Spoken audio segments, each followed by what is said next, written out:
आइए अब समझते हैं polygon law of vector addition क्या है ये आखिर। तो हमने ऑलरेडी देखा है triangle law of vector addition, parallelogram law of vector addition. अब हमारे पास ऐसा भी तो केस आ सकता है जहां पर दो से ज्यादा वेक्टर्स को ऐड करना पड़े हमें। हमेशा सिर्फ दो वेक्टर्स को तो ऐड करने को नहीं मिलेगा क्वेश्चन में। 3 वेक्टर हो सकते हैं, 4 वेक्टर हो सकते हैं, 5 हो सकते हैं, 6 हो सकते हैं, 7 हो सकते हैं, 8 हो सकते हैं, 10 वेक्टर्स हो सकते हैं, कुछ भी हो सकता है ना। क्वेश्चन बनाने वाला तो कितने भी वेक्टर्स दे सकता है ऐड करने के लिए।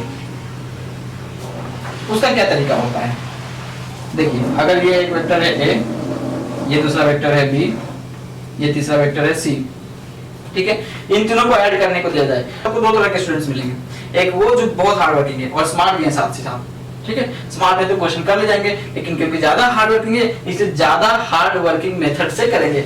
और दूसरे जो स्टूडेंट्स हैं वो आपको ऐसे मिलेंगे जो लेजी हैं लेकिन स्मार्ट है। क्या करेंगे अभी सीखेंगे हम लोग। पहले देखते हैं कि हार्ड वर्किंग वाला स्टूडेंट कैसे करेगा। पहले क्या करेगा वो, a प्लस बी प्लस सी को अपन लिख सकते हैं a प्लस बी वेक्टर, ये प्लस सी वेक्टर लिख सकते हैं कि नहीं। अब a प्लस बी वेक्टर का जो रिजल्टेंट आएगा वो आएगा r। अब r के साथ c को ऐड कर देंगे, ये आ गया r वेक्टर। a के टेल से हमने r की टेल स्टार्ट की और b के हेड पर जाके r का हेड को पटक दिया, तो रिजल्टेंट हमें मिल गया a और b का। ये तरीका होता है। अब r और c का रिजल्टेंट चाहिए, मतलब r की टेल से स्टार्ट करो और c के हेड पर जाके पटक दो, ये r डैश आ गया equals to r dash vector, ठीक है। कुछ लोग ऐसा करेंगे। और जो लेजी किस्म के इंसान होते हैं वो बोलेंगे कि नहीं भैया, हम ट्रायंगल लॉ में हम देख चुके हैं कि पहले वाले की पूंछ को पकड़ो और लास्ट वाले की हेड को पकड़ो, मिला लो। रिजल्टेंट की पूंछ होगी पहले वाले की पूंछ पे स्टार्ट और रिजल्टेंट का जो हेड है वो खत्म होगा लास्ट वाले के हेड पे खत्म। यहाँ भी आपको ये दिख रहा है r डैश जो है वो फर्स्ट वाले वेक्टर के टेल से स्टार्ट हो रहा है और लास्ट वाले वेक्टर के हेड पे जाके फिनिश हो रहा है, खत्म हो रहा है, एंड हो रहा है कि नहीं।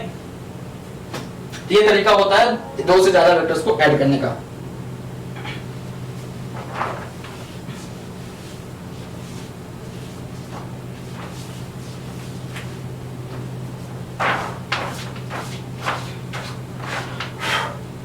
आइए अब एकदम छोटू सा सवाल करते हैं इस पे।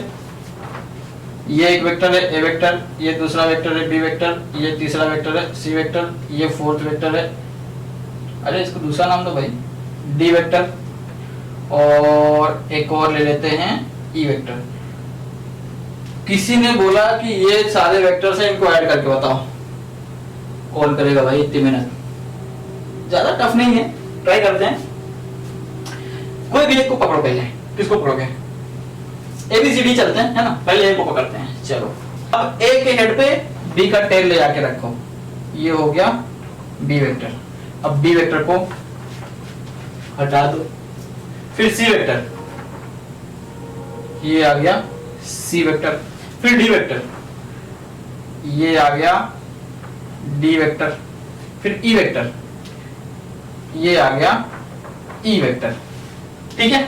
तो रिजल्टेंट क्या होगा, कुछ नहीं, फर्स्ट वाले का टेल और लास्ट वाले का head, this is R vector. समझ में आई बात।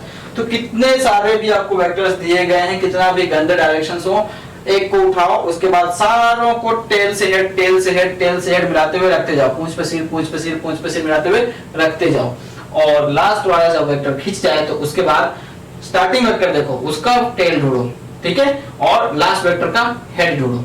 स्टार्टिंग के टेल पे रिजल्टेंट का टेल स्टार्ट करो और लास्ट के हेड पे रिजल्टेंट का हेड ले आके पटक दो, आपको रिजल्टेंट वेक्टर एग्जैक्टली मिल जाएगा, ठीक है। तो जैसा कि हमने प्रॉमिस किया था आपसे कि हम आपको अपने सेशंस के लास्ट में कुछ क्वेश्चंस देंगे, तो ये एक क्वेश्चन जो आपको वेक्टर एडिशन पे है। फर्स्ट क्वेश्चन इज कि अगर एक वेक्टर है ए जिसकी लेंथ है 5 मीटर, या मैं ऐसा बोलूं कि वेक्टर ए का मैग्नीट्यूड 5 मीटर है, ठीक है, इन the direction of X axis. Vector A का मैग्नीट्यूड है 5 मीटर और it is in the direction of X axis, इसलिए मैंने यहाँ पे वेक्टर ए के आगे पीछे दो स्ट्रेट लाइंस नहीं लगाई, क्योंकि अगर मैं स्ट्रेट लाइंस लगा देता तो फिर मैं ये नहीं लिख पाता इन the direction of X axis, ठीक है। तो मैं वेक्टर ए को पूरा रिप्रेजेंट कर रहा हूँ कि 5 metre in the direction of X axis. इसी तरह से वेक्टर बी है जो 10 metre in the direction of Y axis है, तो आपको ए प्लस बी फाइंड करना है। आप कोई सा भी लॉ लगाओ, triangle law, polygon law, parallelogram law, या आपका खुद का कुछ दिमाग में हो अच्छी खासी चीज तो उसको लगाओ, लेकिन इसको सॉल्व करो। सेकंड क्वेश्चन है कि a प्लस बी आपको फाइंड करना है if a is given like this, जहां पे a का मैग्नीट्यूड आपको 2 मीटर दिया है, और b is given like this, ठीक है, वर्टिकली डाउनवर्ड डायरेक्शन में, a लेफ्टवर्ड से, ठीक है, और b का मैग्नीट्यूड भी आपको 20 मीटर दिया है। थर्ड क्वेश्चन है कि a प्लस बी का मैग्नीट्यूड आपको फाइंड करना है। इफ a का मैग्नीट्यूड 13 है, b का मैग्नीट्यूड 16 है, और theta equals to 30 degree. Theta is angle between a and b। Theta is angle between vector a and vector b। तो ये तीनों क्वेश्चंस आपको सॉल्व करके लाने हैं, और आशा करता हूं कि आपको आज के लेक्चर में भी चीजें समझ में आई हैं और ये क्वेश्चंस आप करने में बिल्कुल सक्षम होंगे after watching the video lectures. और हाँ, ज्यादा से ज्यादा लाइक करें, शेयर करें, सब्सक्राइब करें, ताकि जो स्टूडेंट्स हैं, नीडी स्टूडेंट्स हैं, जिनके पास अच्छे टीचर्स नहीं है, उन्हें ये फैसिलिटी फ्री में मिल सके, क्वेश्चंस भी प्रैक्टिस कर सकें और कॉन्सेप्ट्स को भी अच्छे से समझ सकें। Thank you very much. Stay tuned for our next video lecture. Bye bye.